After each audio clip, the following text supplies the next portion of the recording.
Dear students, welcome to EPG Patishala. I am Professor P. Bhaskar Reddy, Department of Ancient Indian History, Culture and Archaeology, Sri Venkateswara University, Tirupati, the Principal Investigator of the subject Indian Culture. In the present module of the paper Outlines of Indian History, we are going to discuss about the major dynasties of North India.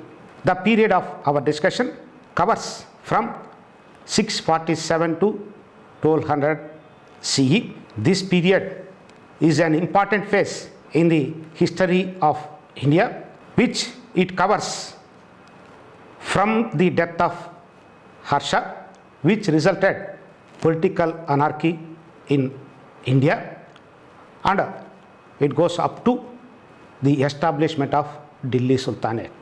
During this period, North India witnessed the rise of several political powers. The learning objectives of the module are the rise of political powers in North India as a introduction, the Rajput kingdoms like Pratiharas, who are known as Gurjara Pratiharas, Rathors or Gahawars, Chahamanas, also known as Chauhans, Chandellas, Tomaras, Kalachuris, Chalukya dynasty of Solanki, and their role in North Indian politics, besides the Palas of Bengal, the Senas of Bengal. These are the important political powers that rose to prominence and ruled in various parts of North India. Now let us start with the political developments that took place in North India after the death of Harsha. The political unity of North India broken after Harsha. As a result, number of lineages weighed for control over the principal political center Kannauj. Taking advantage of this political confusion, the Rajputs established their kingdoms. That is, from the death of Harsha till the Muslim conquest of North India is called as the Rajput period in Indian history. Even after 1200, many Rajput states continued to survive for a long time. Particularly in the period of Muslim aggression, the Rajputs were the main defenders of Hindu religion and culture. One of the striking features of the political history of the times is known as a tripartite struggle between three political powers: Rashtrakutas, Palas and Pratiharas. With this brief introduction, let us start with who are the Rajputs and how they established their kingdoms, and then their role in North Indian politics. Before going to discuss about the Rajput kingdoms, it is necessary to know about the origin of Rajput clans. There was a conflict opinion among the historians regarding the origin of Rajputs. The use of the term Rajaputra as a collective term for various clans emerged by the 12th century onwards. The theory of Agnikula origin of Rajputs is given in Prithviraj Raso of Chandbardai. The Agnikula Rajputs included the Pratiharas, Chalukyas, Paramaras and Chauhans. They are also considered as the descendants of the foreign invaders and the Indian Kshatriyas. It is known that these foreign invaders were Indianized and absorbed into the Indian society. Regarding the origin of the Rajputs, the famous historian V.A. Smith viewed that the Rajputs were a mixed race. Therefore, it can be said that diverse elements constitute in shaping of the Rajput clans. Of the Rajput clans that rose to importance in Northern India, the Pratiharas were the important dynasty. The Gurjara Pratiharas were the earliest of the Rajput rulers. The dynasty was founded by Brahmana named Harichandra. They claim descent from the Kshatriya Lakshmana, that is the brother of Rama, of the solar race. The prevailing view among the modern scholars is that they were a branch of the Gurjara tribe of foreigners closely allied to the Huns. The Pratiharas entered in India in the early years of 6th century Christianity, later founded an extensive kingdom in southern Rajputana with its capital at Bilmal. They remained independent rulers even during the time of Harsha. Later, they captured Kannauj in the beginnings of the 8th century Christian era. From 8th century onwards, they played an important role and emerged as an important dynasty in Kannauj. Nagabhatta the first was the great ruler of the dynasty. He started his career with capital Ujjain. He carried on successful war against the Arabs of Sind. It is known that from the beginning of 8th century, the Arabs started their inroads into Sind.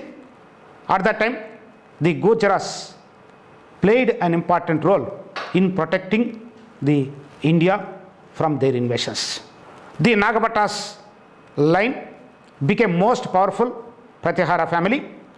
Nagabhatta's control extended over parts of Malwa, Rajputana and Gujarat.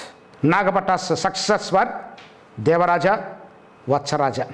Nagabhatta II may be regarded as the real founder of the dynasty. During his time, his power was recognized by the rulers of Sind, Deccan, Vidarbha and Kalinga. He also defeated Dharmapala, the king of Bengal. But his power in the north was short-lived as he suffered defeat at the hands of Govinda III, the Rashtrakuta dynasty of Deccan. The defeat of Nagabhatta gave an opportunity to re-establish the supremacy of Palas, and there was a decline in the power of the Pratiharas during that period.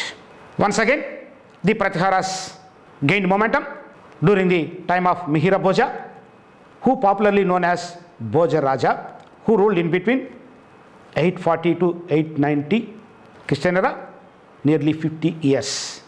Bhoja Raja proved himself to be the greatest of the Pratihara emperors. It is known that Bhoja was defeated by the Palas, Rashtrakutas and Kalachuris in the first part of his reign, but subsequently managed to come back. He re-established his authority over the Chandellas of Bundelkhand. He scored victories against Devapala, the ruler of Bengal, and also Rashtrakutas. During his time, Kannauj was made the imperial city of North India. In the middle of 9th century, the Arab merchant Suleiman visited the empire of Bhoja Raja. He spoke highly the strength of his cavalry and peace prevailed in his kingdom. He was also a great builder. The Tilika Mandir is built by him. The other important ruler of the Pratihara dynasty is Mahendrapala I, who ruled in between 885 to 910. Under him, the Pratihara empire reached its glory. He conquered Magadha and North Bengal. Besides political expansion of the kingdom, Mahendrapala considered as a great patron of learning. During his court, the poet Rajasekara was the ornament. He was the author of several works. Among them, the important works are Karpura Manjari, Bala Ramayana, Bala Bharata, Kavya Mimamsa. Up to the reign of Mahendrapala I, the Pratiharas were at the height of glory and they became the masters of entire North India, and they scored many victories over Rashtrakutas and also Palas of Bengal. The Pratihara kingdom was declined after the death of Mahendrapala. In the early 10th century, during the time of Mahipala, the Rashtrakuta king Indra III completely devastated the city of Kannauj. During his invasion, he plundered the land as far as Prayaga. There was another Rashtrakuta invasion against the Pratihara kingdom led by Krishna III. Taking advantage of this situation, the Palas recovered some of their ancestral territories up to the eastern bank of the river Son. Besides, the feudatory chiefs and provincial governors also started asserting independence. The last blow was Muhammad of Ghazni, who invaded Kannauj in 1019 Christian era. Later on, the Pratihara empire reduced to a small territory. But however, the successes of Mahipala continued up to the end of 11th century AD. In the year 1090, another Rajput dynasty known as Rathors or Gahwars conquered Kannauj. With the rise of Rathors, the Pratihara Empire disappeared in the political history of North India. Later, the region was ruled over by another Rajput dynasty. Rathors are known as Gahwaras. The Rathors or Gahwaras ruled over Kannauj for more than a century. The founder of this dynasty was Chandradeva. During his time, his kingdom included Banaras, Ayodhya and Kannauj. Govinda Chandra, the grandson of Chandradeva, was an important ruler of the family who enjoyed a long reign from 1112 to 1155. He succeeded in restoring the glory of the Kannauj kingdom once again. He annexed parts of Magadha which were under the Pala dynasty. He also conquered Darshana or Malwa. Thus, the Rathors also extended their territories over a major portion of North India. But his successor, Vijay Chandra, had the credit of driving out Amir Khusro from Lahore. The most famous king of this dynasty is Raja Jaichand. He was a great ruler. He has an enmity with his neighbor Prithviraj Chauhan, the ruler of Delhi and Ajmer. Taking advantage of their enmity, the Muhammad Ghori invaded over Delhi. He defeated both of them and conquered their kingdoms. Thus, the Rathors lost their political importance and submitted to the Muhammad Ghori. So far we discussed about two Rajput kingdoms ruled over Kannauj, Pratiharas, followed by Rathors. Besides these two families, there were number of Rajput clans who ruled over in other parts of North India. Among that, Chauhans, also known as Chahamanas, were the important family, played an important role in 12th century. Chauhans started their career as a feudatories of the Pratiharas originally and assisted them in holding back the Arab advance. Later, they declared independence and started an independent dynasty. The Chauhans established their kingdom first in Ajmer, that is eastern Rajasthan. Most of the kings adopted the title Maharaja the Raja. Vishala Deva was the founder of this dynasty who ruled in between 1158 to 1164. He conquered Delhi from the Topra chief Anagapala and shifted his capital to Delhi in 1163. After the death of Vishala Deva, his nephew Prithviraj occupied the Delhi. Prithviraj Chauhan was the most famous ruler of this family. He played an important role in the history of North at the time of Muslim conquest. Already we have discussed that there was a rivalry between Prithviraj and Raja Jaichand of Kannauj. Prithviraj had forcibly taken away the daughter of Raja Jaichand at the time of Swayamvara. He was a great warrior king and extended the boundaries of his kingdom by his military campaigns. The military conquests of Prithviraj have been described in the long epic poem Prithviraj Raso, composed by Chand Bardai. From his work, it is known that he conquered Bundelkhand from the Chandellas in 1182. Prithviraj also defeated Muhammad Ghori in the first battle of Tarain, which occurred between Muhammad Ghori and Prithviraj Chauhan in the year 1191. With this success, Prithviraj Chauhan increased his name and fame in the history of Rajputs. But in the following year, Muhammad Ghori made a fresh attack, defeated and killed Prithviraj in the second battle of Tarain in the year 1192. With the death of Prithviraj, the son of Ghori set forever. He was the most popular hero of Rajput period His exploits are the subject of folk songs and ballads till today. Have a look at the Second Battle of Tarain, 1192. Among the other Rajput clans, Paramaras of Malwa was an important dynasty. The Paramaras of Malwa rose on the ruins of the Pratihara Empire of Kannauj. The Paramara clan have emerged from the Agnikund of Mount Abu. The early Paramaras were vassals of Rashtrakutas.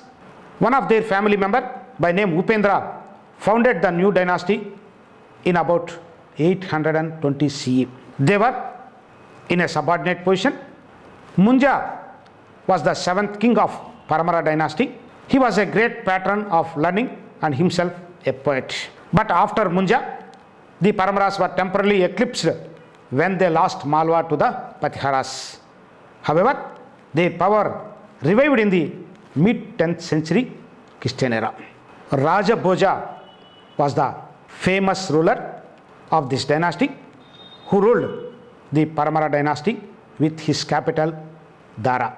During his time, Bhoja tried to regenerate Hindu society. It was probably his power which prevented Muhammad Ghori to return by route he had taken to reach Somanath in the year 1024. He was a great warrior and also an accomplished scholar. He was a patron of Sanskrit learning and founded Sanskrit college in his capital Dara. He wrote a number of works on grammar, poetry, astronomy, architecture. Besides, he was also a great builder and is believed to have built 104 temples and also beautiful Bhojpur lake. The Paramara dynasty came to an end with the death of Raja Bhoja. Have a look at the beautiful architecture of Bhojeshwara temple, Bhojpur, and also Shivalinga in the same temple. The other Rajput dynasty who acquired much name and fame in both political as well as cultural history are Chandellas. The Chandella dynasty of Bundelkhand was one of the 36 Rajput clans. They were described as the most significant culturally as well as politically among the former feudalities of the Pratiharas in central India. They played an important role in the political history of India for about 300 years. Their inscriptions trace their descent to a mythical ancestor named Chandratreya. However, the historical founder of the dynasty was Nanuka, who can be placed in the first quarter of 9th century. The inscriptions connect the early kings of the dynasty with the capital at Khajuraho. The Chandella kingdom expanded steadily under the early kings such as Jayashakti and Vijayashakti. Harsha, the important ruler who ruled in between 900 to 925, helped the Pratihara ruler Mahipala to recover his throne after it was captured by Rashtrakuta king Indradit III. The Chandellas took advantage of the decline of the Pratiharas and Palas to assert their independence. Mahoba was their capital and Kalinjar was an important fort. Among the important kings of the dynasty, Danga was the great ruler who ruled in between 950 to 998 Christian era. He had the title of Maharaja the Raja. He is well known for his wars against Muhammad of Ghazni. Besides political importance, his name became very familiar because several Khajuraho temples were built during his reign. Kirtivarman, another king, is remembered for the construction of beautiful lake known as Kirtisagar, which he built near his capital. Paramal was the last ruler of the Chandellas. He was defeated by Prithviraj in the year 1182. Later, this region captured by Kutubuddin Aibak in the year 1203. Then the Chandellas sank into obscurity and Bundelkhand passed into the hands of Muslims. Though the Chandellas not having much importance in the political matters of North India, but they have much significance in the cultural history because they were the great builders who were responsible for the construction of the Khajuraho temples. The Chandellas were the creator builders in their major towns and strongholds above all in their capital, Khajuraho. The Chandella princes were great builders of temples and constructed lakes also. A large group of these temples still exists at Khajuraho in Bundelkhand. All these temples were built during the period from 900 to 1150. Have a look at the group of Khajuraho temples: Vamana temple, Varaha temple, Chaturbhuja temple, Javari temple, Adinath Jaina temple, Lakshmana temple, Vishwanatha temple, Devi Jagadambe temple. All these temples were the museum specimens to study the artistic and architectural excellence. Among that, the Kandariya temple is famous for artistic excellence. The architecture of the Chandellas is considered as one of the supreme achievements of Indian architecture. Have a look at the glory and grandeur of the cultural and artistic excellence of these temples. Tomaras were the another Rajput dynasty that ruled over the Haryana region. The Tomara kingdom was adjacent to the Chahamanas, who are the contemporaries of the period. The Tomaras originally ruled over Haryana country from their capital Dillika, that is modern Delhi.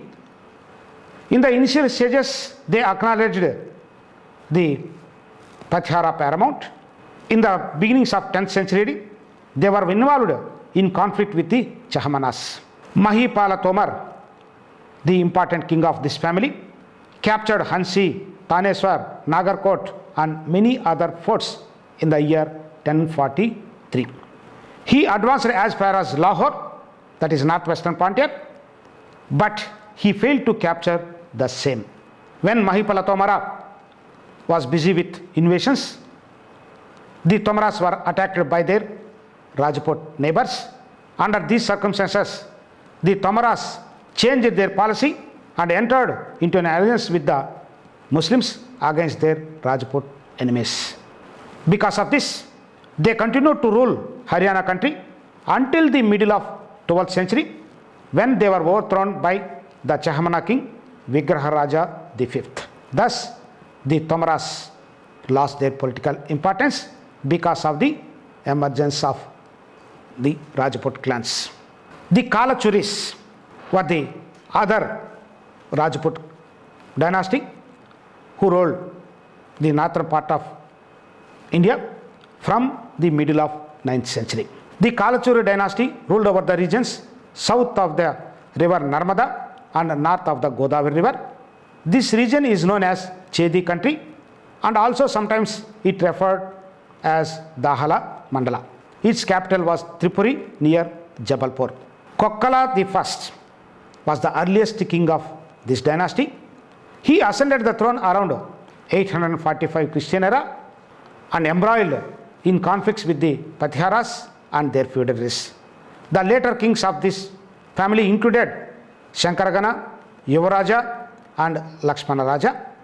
Lakshmana Raja was the independent ruler of Chedi country in the 10th century.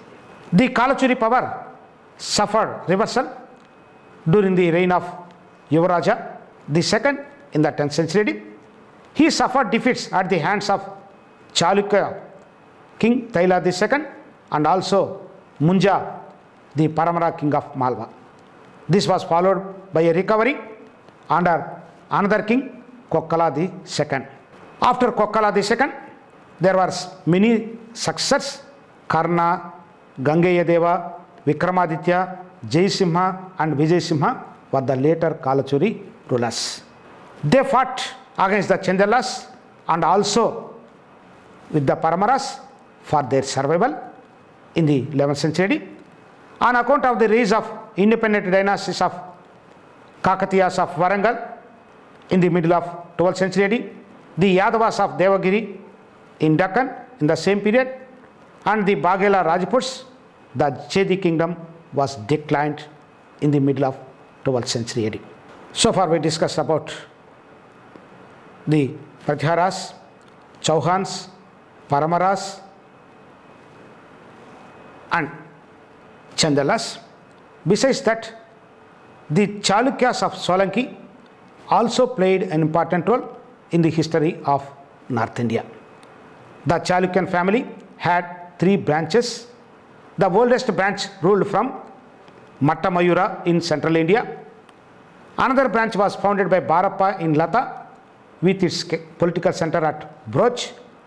The Solanki dynasty once ruled parts of Gujarat and Katewar from the middle of 10th to 1300.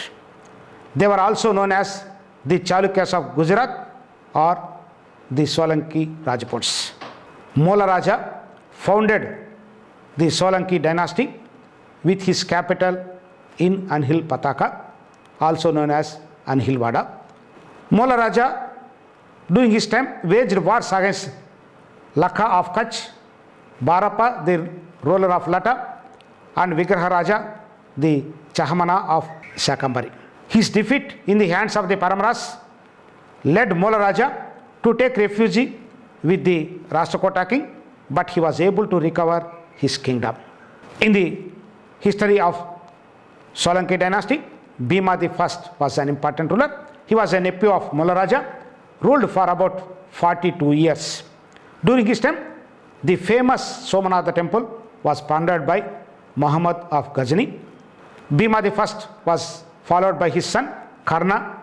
He was responsible for building numerous temples, tanks, and founded a city now called as Ahmedabad.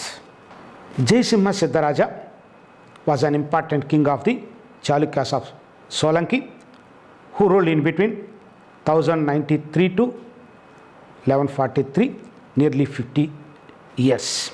During his time, he defeated the Chauhans of Nadol. He also waged wars against Malwa and Bundelkhand. According to Prabandha Chintamani, Jaisimha Siddharaja maintained friendly relation with the king of Dahala and also the lord of Kasi. Siddharaja was able warrior and a noble king and a great admirer of art and culture also. He is known for his efficient administration and steps taken for welfare of the people. Jaisimha erected a number of temples in his kingdom and honored the celebrated Jaina Acharya Hemachandra. After the death of Jaisimha, the throne was seized by his distant relation Kumarapala. He overcame all opposition to his accession and pursued the policy of active militarism. Kumarapala is said to have rebuilt the temple of Somanatha, which was destructed by Muhammad Ghazni in his invasion. During his time, he prohibited the slaughter of animals throughout his vast dominions and died in 1172 AD. After the death of Jaisimha Siddharaja, the information is scanty to know about his successors. So far we discussed about the Rajput kingdoms, starting from Pratiharas to Chalukya dynasty of Solanki. These Rajput rulers played an important role in the political history of North India, and also they protected the Hindu territories from the onslaughts of the Ghazni and Ghori. The Palas, who rose to importance in the middle of the 7th century, they played an important role for more than 400 and odd years in the history of Bengal. It is known that anarchy and confusion for more than a century in Bengal after the death of Shashanka, the Gauda ruler. Later on, the people of Bengal developed a fine political sense and realized the necessity of a strong central authority. Hence, they elected Gopala as their king. At the time of his selection, Gopala was already a leading chief who had made his mark. Gopala, who ruled in between 750 to 770, he was the founder of the Pala dynasty. He consolidated his position in both Bengals, eastern and western. In the history of the Palas of Bengal, Dharmapala was an important ruler who ruled in between 770 to 810. He is considered as the real founder of the dynasty. In the course of long reign, he raised Bengal to the position of the primary state in North India.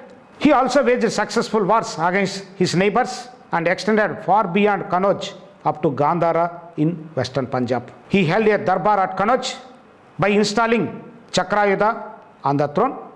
This darbar was attended by many vassal chiefs. This shows about the rise of Palas under the leadership of Dharmapala. According to the tradition preserved in the Swayambhu Purana, Nepal was also a vassal state during the time of Dharmapala. Besides political expansion, Dharmapala also showed interest in promoting the religious activities. He was a great patron of Buddhism. He was the founder of Buddhistic monastery at Vikramasila, which developed into a great center of learning and culture. He also founded the Buddhistic viharas at Somapuri and Vodantapuri. The most important ruler of the Pala dynasty is Devapala, who ruled in between 810 to 850. Devapala is said to have received tributes from the rulers of whole North India. His inscriptions claim that his military campaigns led him as far as Kamboja in the west and the Vindhyas in the south, exterminated Utkala of Kalinga, conquered Pragjyotisha, curbed the pride of the Huns, and destroyed the Rashtrakutas and Gurjaras. Devapala was also responsible for the increasing popularity of the Pala dynasty. He was also a patron of Buddhism. During his time, he constructed many temples and monasteries in Magadha. With this contribution, the art and architecture of the Palas reached fresh impetus, and they showed interest in constructing the temples and monasteries, particularly Buddhism.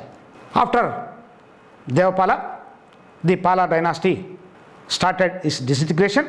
The successors of Devapala were, however, weak. They were not able to maintain the glory and dignity of the kingdom for a long time. They suffered defeat in the hands of Rashtrakutas and also Pratiharas in the 10th century. The subordinate rulers of the Assam, Orissa assumed independence. But however, there was a revival of Pala power in the late 10th century under Mahipala I, and another brief recovery in 11th century Christian era. However, a major portion of Bengal passed into the hands of the Senas, another important dynasty of Bengal, towards the end of the 11th century Christian era. So far we discussed about the political history of the Palas. Besides political history, their contribution to Indian culture is everlasting, because they produced an effective administration system. They followed the religious tolerance. Particularly, they were the responsible persons for the spread of Buddhism. Under Pala's rule, Bengal became one of the greatest powers of northern India. It deserves remembrance as one of the most remarkable of Indian dynasties. They had long rule of 400 and half century. The reigns of Dharmapala and Devapala were a period of intellectual and artistic activity. The Pala rulers were originally Buddhists and founded the famous monastery at Vikramasila in Magadha. The kings maintained friendly relations with distant countries like Sumatra and Tibet. The great Mahabodhi temple at Bodh Gaya was built under their patronage.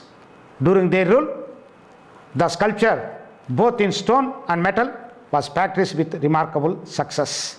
After the declining of the Pala dynasty, the region was passed under the control of another dynasty of Bengal, Senas of Bengal. The Sena dynasty was founded by a chief named Samanta Sena. The Senas were originally Brahmins of the Deccan and were feudatories of the Palas. They took advantage of the weakness of the later Pala rulers and occupied most of the Bengal region in the 11th century. Among the important kings of Sena dynasty, Vijay Sena was the real founder. He conquered the neighboring provinces of Bihar, Assam and Orissa and established a large empire. Ballala Sena was the most famous ruler. He, being an Orthodox Hindu, he reorganized the caste structure and introduced the practice of casteism among the Brahmins, Vaidyas and Kayasthas. Balasena was a learned scholar and he was also a great patron of letters. Lakshmana Sena was the another important king. It is said that he reached the hills of Malaya in his conquest of world. Thus shows Lakshmana Sena invaded over various parts of Indian subcontinent. He erected victory pillars at Puri, Benares and Prayaga. However, during his time, because of the invasions of the Muhammad Ghori, the general of Muhammad Ghori by name Bakhtiyar Khilji invaded Bengal, Bihar and annexed them in the year 1199. When the Bakhtiyar Khilji invaded over Bengal, Lakshmana Sena fled to Bikrampur in Dhaka, where he died. However, the Senas continued to exist as a local dynasties in eastern Dhaka as subordinates to the Mohammedans for another 4 generations. So far, we have discussed the important dynasties that rose to prominence in the history of Northern India since the death of Harsha up to the occupation of North India by Delhi Sultanates. Now we can conclude this lecture with summary. The Rajputs particularly played a remarkable, memorable and sensational role in the history of Northern India in this period. The 5 centuries they dominated Aryavata and made a mark on the political and cultural history. Although the Rajputs were strong and brave, they failed to accomplish much. They were not able to combine together to fight against a common enemy. They fought separately against the invaders and they suffered defeats as a result. The Rajputs not only showed interest in the political matters, they also keen interest in establishing an effective administration. They followed the hereditary monarchy. Benevolent administration was the main features of Rajput polity. The nature of Rajput polity was feudal in character. As a defenders of Hinduism, they championed the cause of Hindu religion and culture. The Rajput courts were the centers of culture where literature, music, dance, painting and sculpture flourished. Most of the Rajput kings were highly educated and extended liberal patronage. They founded the universities at Vikramasila, Vodantapuri, Somapuri and Dara. During that period, they also promoted the learning and literary activity. Prakrit, Sanskrit and vernacular languages were highly developed in the same period. Several works dealing with poetry, prose, drama, grammar, historical and scientific literature were produced. Besides this, the Rajput rulers were the great builders. Their important specimens of secular art are the fortresses located in Rajasthan and Madhya Pradesh. The palaces in Rajasthan also beautiful examples of their art and architecture. The Rajputs also constructed number of temples. The beautiful temples at Khajuraho, built by Chandellas in 10th and 11th centuries, stand in good testimony to the artistic excellence. Each temple exhibits individual architectural character. The Dilwara temples at Mount Abu, dedicated to Jaina Tirthankaras, built of pure marble. The Rudramala temple is one of the largest and most decorated religious monuments in India. With this discussion, I hope you may understood the political history of Northern India from 647 to up to the establishment of the Delhi Sultanate in the beginnings of 13th century Christian era. This period is an important phase in the political as well as cultural history of India, where the Rajput rulers played an important role in preserving and promoting the cultural heritage of India. For more details, you go through the e-text and other quadrants. Thank you.